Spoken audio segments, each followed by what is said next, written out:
दिव्य पितरों की वजह से कदापि पितृदोष नहीं होता है, लेकिन मध्यम श्रेणी और सामान्य श्रेणी वाले पितरों की वजह से पितृदोष होता है।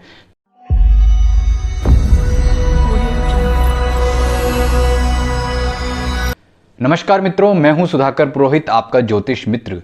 ज्योतिष डिविनेशन में आपका स्वागत है। पितृदोष कारण और निवारण का यह दूसरा वीडियो है, जिसमें हम बात करेंगे मध्यम श्रेणी के पितर यानी लोक देवताओं से होने वाले पितृदोष के बारे में। यह पितृदोष क्यों होता है, कैसे होता है और इसके निवारण के लिए किस प्रकार के उपाय हमें करने चाहिए। ये तथ्य जानने के लिए पूरा वीडियो देखिए, और अभी तक आपने हमारे चैनल ज्योतिष डिविनेशन को लाइक और सब्सक्राइब नहीं किया है तो जरूर कर दीजिए, ताकि आपको ऐसी जानकारियां समय समय पर मिलती रहे। मित्रों, पिछले वीडियो में हमने बात की थी कि पितर कितने प्रकार के होते हैं। उसमें 3 प्रकार के पितरों की बात हुई थी, दिव्य पितर, मध्यम पितर और सामान्य श्रेणी के पितर। तो मैंने आपको बताया था कि दिव्य पितरों की वजह से कदापि पितृदोष नहीं होता है, लेकिन मध्यम श्रेणी और सामान्य श्रेणी वाले पितरों की वजह से पितृदोष होता है। तो इस वीडियो में आपको बताया जा रहा है कि मध्यम श्रेणी के पितर यानी कि जो लौकिक देवता हैं, जैसे राजस्थान में रामदेव जी, पाबू जी, तेजा जी, गोगा जी इत्यादि, वैसे ही अलग अलग क्षेत्र में अलग अलग लोक देवता होते हैं। वास्तव में ये दिव्य आत्माएं होती हैं जो मनुष्य के रूप में जन्म तो लेती है, लेकिन जो कार्य करती है हमेशा पुण्य के, सभी लोगों का भला करने के, और अपने जान पर खेलकर भी यह बहुत बड़े जन समुदाय का भला करती है। और मृत्यु के पश्चात भी जब ये पितृलोक में जाती है, मोक्ष प्राप्ति के पश्चात इन्हें पितृलोक मिलता है, और यह पृथ्वी पर रहकर भी जन समुदाय का भला करती हैं।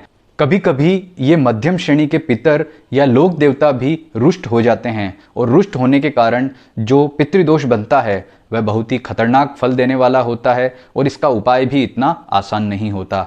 तो सबसे पहले हम जानते हैं कि ये असंतुष्ट क्यों होते हैं। सामान्यतः जितने भी लोक देवता हैं उनका कहीं ना कहीं स्थान होता है। यह स्थान हमें गाँवों में, शहरों में, सभी स्थानों पर देखने को मिल जाता है। जब कोई भी व्यक्ति अपनी श्रद्धा से वहाँ जा रहा है, लेकिन वह छोटी मोटी से लेकर कोई बड़ी गलती कर देता है, तो इस प्रकार के दोष होना संभव है। जैसे जब भी हम किसी लोक देवता के मंदिर में जा रहे हैं या स्मृति स्थल पर जा रहे हैं, तो साफ सफाई का विशेष ध्यान रखें। बिना स्नान के नहीं जाएं। ऐसा कोई भी चमड़े वाला कोई भी चीज़ अंदर नहीं लेकर के जाएं।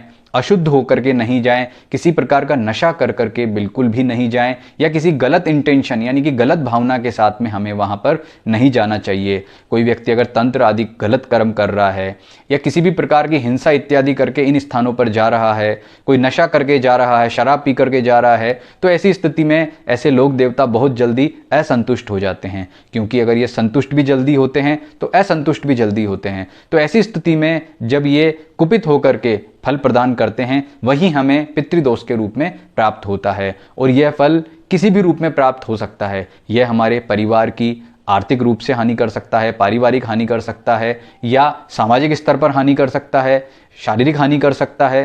तो यह निश्चित रूप से नहीं कहा जा सकता कि इस पितृदोष के कारण हमें क्या समस्या होगी, और न ही इसे पहचानना इतना आसान होता है, क्योंकि इन लोक देवताओं के भी गण होते हैं, और ये गण हमें किसी भी प्रकार से परेशान कर सकते हैं। ये गण भी आत्माएं ही होती है, जो कि बहुत ही अच्छी, बहुत ही शुद्ध और सभी का भला चाहने वाली होती हैं। लेकिन अपने लोक देवता के ऊपर अगर ऐसा कोई गलत इंटेंशन के आधार पर गलत प्रभाव अगर कोई दिखाएगा, तो यह उससे बदला जरूर लेगी। मैं आपको इसका एक बहुत अच्छा उदाहरण देता हूँ। यह बात आज से 10 साल पहले की है, जब मैं अपनी ऊपरी बाधा नाम की ऊपरी बाधा पीड़ा मुक्ति के उपाय नाम की पुस्तक लिख रहा था।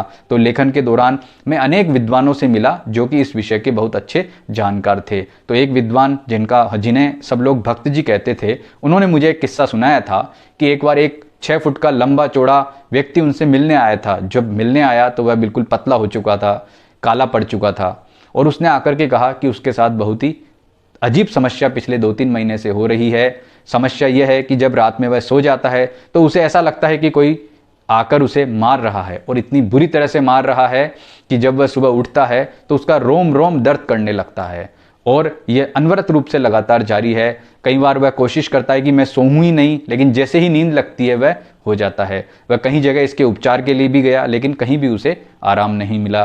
भक्त जी ने जब उसकी ये समस्या सुनी तो कहा, चलो मेरे घर चलो, मेरे मंदिर में तुम आराम करो, मैं देखता हूँ तुम्हें कौन परेशान करता है। जब वह व्यक्ति उनके मंदिर में गया और वहाँ बैठा, रात में उसने विश्राम किया, तब भी नींद लगने के बाद में उसे वही लोग बाहर नजर आए। उसके पास आकर उसे मारा नहीं, लेकिन दूर से डराते रहे कि तू यहाँ से निकल, नहीं तो हम तुम्हें जान से मार देंगे। तो ऐसी स्थिति में भक्त जी ये समझ गए कि कोई ना कोई वह आत्मा बड़ी ही प्रबल है। तो उस व्यक्ति को उन्होंने धागा, हनुमान जी का एक धागा सिद्ध करके पहना दिया। पहनाने के बाद वे उसके निकट तो नहीं आए, लेकिन बार बार ये कहते रहे कि धागा उतारो, नहीं तो तुम्हें जिंदा नहीं छोड़ेंगे, यानी कि परेशान करना लगातार जारी रखा। जब उसने लगातार भक्त जी को आकर अपनी समस्या बताई कि मैं बिल्कुल भी सही नहीं हो पा रहा हूं, तो मैं क्या करूं, तो भक्त जी ने कहा कि अब तुम्हारा उपचार वे ही बताएंगे। तुम एक काम करो, अगली बार जब भी ऐसा हो तो श्रद्धा प्रकट करो उनके ऊपर, उनसे क्षमा मांगो कि मुझसे क्या गलती हो गई, ऐसे भाव प्रकट करो। जब ऐसा हुआ तो उन्होंने ये बताया कि वह चूंकि रोडवेज बस में नौकरी करता था, तो किसी यात्रा के दौरान उसने किसी लौकिक देवता के स्थान के पास लघु शंका यानी कि पेशाब कर दिया था, और वह गंदगी करने की वजह से उसे वे पीड़ित कर रहे थे। यानी कि यह एक प्रकार का मध्यम श्रेणी का पितृदोष ही था, जिसके कारण उसे यह समस्या हो रही थी। तो उसने प्रायश्चित स्वरूप उस लौकिक देवता के स्थान पर जाकर के क्षमा मांगी, वहाँ पूजा उपासना की, श्रद्धा से लगातार जितने दिन वहाँ के पुजारी ने उसे कहा कि तुम यहाँ आओ और ये कार्य करो, उतने दिन ये कार्य किया, तो धीरे धीरे उसकी ये समस्या समाप्त हो गई। कहने का तात्पर्य यह एक उदाहरण है।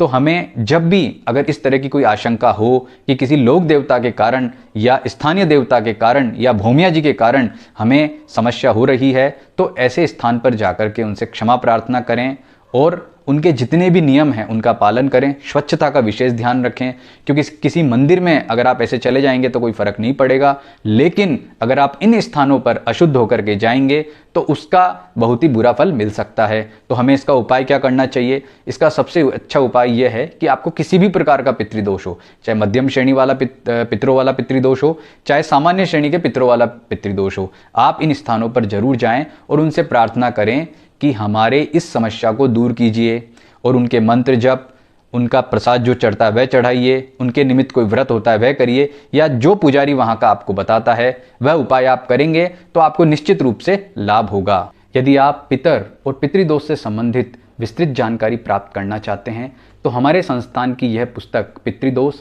पीड़ा मुक्ति के उपाय आप मंगवा सकते हैं। इसका मूल्य 175 रुपये है, जो 256 पेज की पुस्तक है। इसे आप नीचे लिखे नंबर पर मैसेज करके मंगवा सकते हैं।